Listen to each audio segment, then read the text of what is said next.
Kwa majina naitwa Musa Abdillahi, mtoto wa Abdillahi Musa almaruf Banjo. Baada ya jana kutoa taarifa kwenye vyombo vya habari, usiku tulipokea simu na kupata taarifa kwamba kuna mwili wa mwanaume ulitupwa Bereko, Kondoa. Tukafanya taratibu za kuja kukagua kama ni wa mpendwa wetu.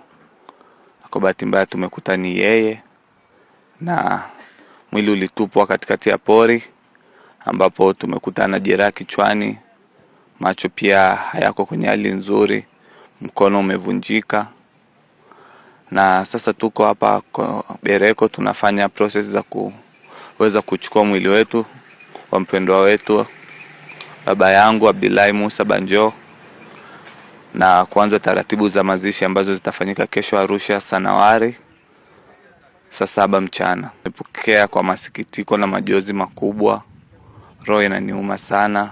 Baba yangu amezulumiwa haki yake ya kuishi, amenyang'anywa uhai wake na watu ambao hawajulikani mpaka sasa ni kina nani, na kuja kutupwa katikati ya msitu. Asante sana watu wa Kondoa na Bereko kwa kutupa msaada wa taarifa na mapokezi na kutusaidia kuratibu taratibu zote zinazoendelea hapa. Nimefika ndio eneo la tukio.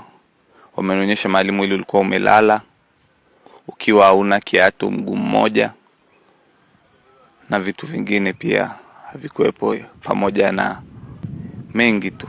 Tumemkuta na nguo zake alizokwenda nazo mazoezi. Baba ameacha watoto 3. Kwa mtu yoyote anayemfahamu anajua alikuwa ni baba wa namna gani. Ni baba mwenye upendo sana, ni rafiki yangu. Tamkumbuka kwa mengi.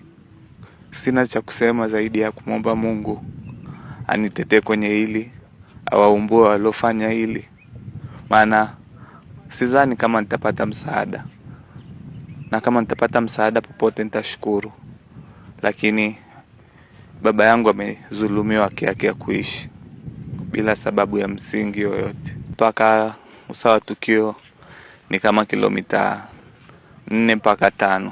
Ni watu wenye ujuzi, maana eneo hilo, huu ni mwili wa 3 kwa taarifa tulizopokea, ni mwili wa 3 unatupwa eneo hilo. Mwaka 2023 ulitupwa mwili, mwaka 2024 pia ulitupwa mwili, na mwaka 2026 umetupwa mwili wa baba yetu kipenzi. Banjo ni mtu wa watu sana, ni rafiki kwa jamii, ni mtetezi kwa wengi, ni mtu wa watu. Simu yake ya mwisho aliniambia anamalizia mazoezi nikupigie.